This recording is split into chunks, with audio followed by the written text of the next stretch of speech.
वंदे मातरम। नमस्कार, जय श्री राम। नारी शक्ति वंदन अधिनियम 2023 का जो संशोधित रूप लोकसभा द्वारा पारित होना था, वो बिल आज गिर गया। यहाँ तक तो आपको पता है, लेकिन उसके आगे की कुछ बात अब होना ज़रूरी है। ये बिल, ये संशोधन किस दृष्टिकोण से आया था, इसके गिरने के कारण क्या है और अब क्या स्थिति बनेगी।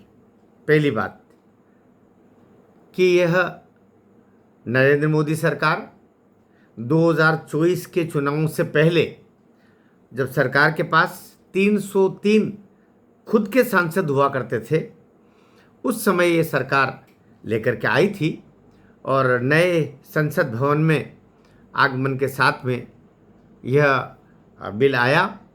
यह बिल वहाँ पर आना ही अपने आप में एक ऐतिहासिक घड़ी, ऐतिहासिक उपलब्धि, शुभागमन के रूप में था। चला भी, इसकी प्रशंसा हुई। सबसे अच्छी बात ये थी कि पूरे विपक्ष ने इसमें साथ दिया था कि यह लागू हो। अब ये क्या था? ये था कि मैं नारी शक्ति वंदन अधिनियम 2023 की बात कह रहा हूँ, और अभी उसमें संशोधन करने के लिए अब 2/3 बहुमत चाहिए। पहले आपको जो कुछ था वो शुरुआती रूप में था, उसमें तो बहुमत के आधार पर भी हो सकता था, वहाँ तक तो कोई दिक्कत थी नहीं। लेकिन जो एक बार आपका 106वां संशोधन कर दिया आपने, अब 106वां संशोधन को परिवर्तित करना है। 131वां संशोधन अधिनियम में भी आप संशोधन लेके आ रहे थे। अब उसके लिए आपको 2/3 बहुमत चाहिए। अब सामान्य बहुमत से बात बनेगी नहीं, तो आपको विपक्ष को मिलाना पड़ेगा। ये क्या चाह रहे थे? पहले क्या था 2023 में, फिर वो बात रह जाएगी।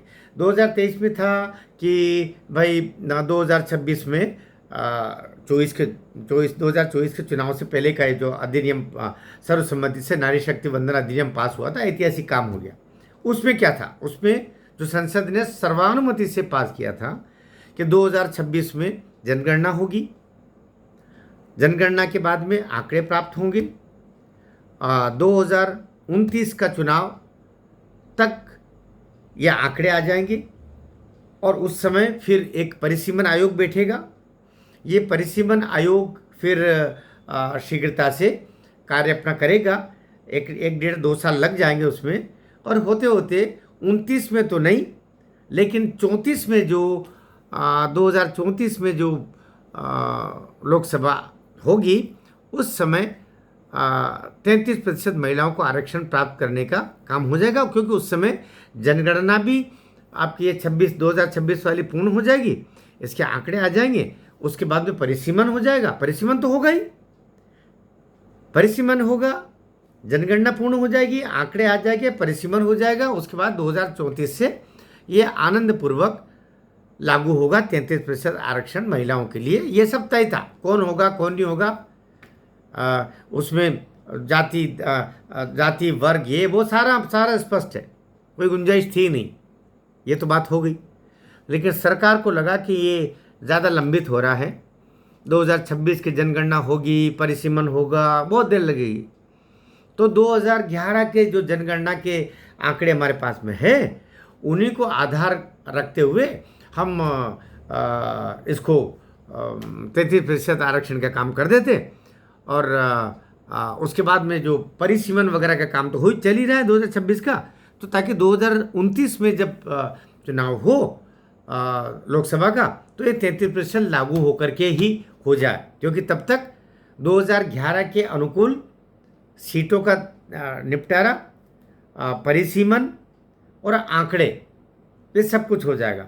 अब आंकड़े तो अपने पास में है, 2011 के आंकड़ों के अनुकूल परिसीमन, आप समझ रहे। पहले अब सरकार ने ये जो अभी अध्यादेश लेके आ रहे 131वां, उसमें यही था कि अब 2026 की जनगणना के आधार पर परिसीमन न होते हुए 2011 के जनसंख्या के आंकड़ों के आधार पर परिसीमन करके और 1.5 गुना सीटें करके, और हो ही जाएगी 1.5 गुना हो ही गया उसके बाद से, तो ये करके उसको लागू कर दिया जाए।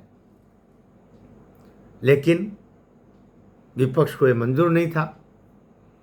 अंतोगत्वा सरकार का 2/3 बहुमत के साथ में इसको पारित करने का सपना चकनाचूर हो गया। यहाँ तक तो आपको सब पता। ऐसा क्यों हुआ, सवाल तो उठेगा। हम चैनल पे बात कर रहे हैं, अपने चैनल पे बात कर रहे हैं, इसलिए कर रहे हैं। पार्टी, दल, उसके प्रति आदर, उसके प्रति समर्पण भाव, वो नहीं, एक क्षीर बुद्धि के हिसाब से परोक्ष खड़े रह करके, दूर खड़े रह के अपन इस पर बात करें कि आखिर चूक कहाँ हुई।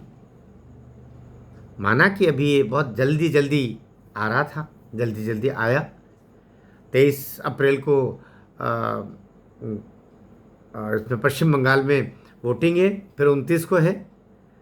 इधर आसाम में हो चुकी है वोटिंग, तमिलनाडु का भी सिर के ऊपर है, कुछ अभी अभी होगा।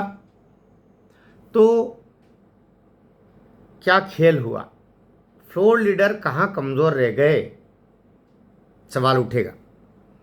जो फ्लोर लीडर्स की बैठकें अब हो रही है, उन्होंने पहले हरी झंडी क्यों नहीं ले ली। केवल 5 सांसद अतिरिक्त जुटा पाए, अर्थात 293 इनके पास थे, 298 आए। 5 सांसद बाहर से कहीं से टूट के आए होंगे, जहाँ कहीं से भी आए होंगे। लेकिन आपको चाहिए तो 54, लगभग 50 सांसद और चाहिए थे ना। तो क्या ऐसे सब अपने मन से दे देंगे, ऐसा सोच लिया था? ऐसा सोच लिया था, राजनीति में ऐसा होता है, मन से दे देंगे या कोई बाइकआउट कर लेगा, उस समय बहिर्गमन कर लेंगे। ये सब कुछ तो पहले से तय होता ना।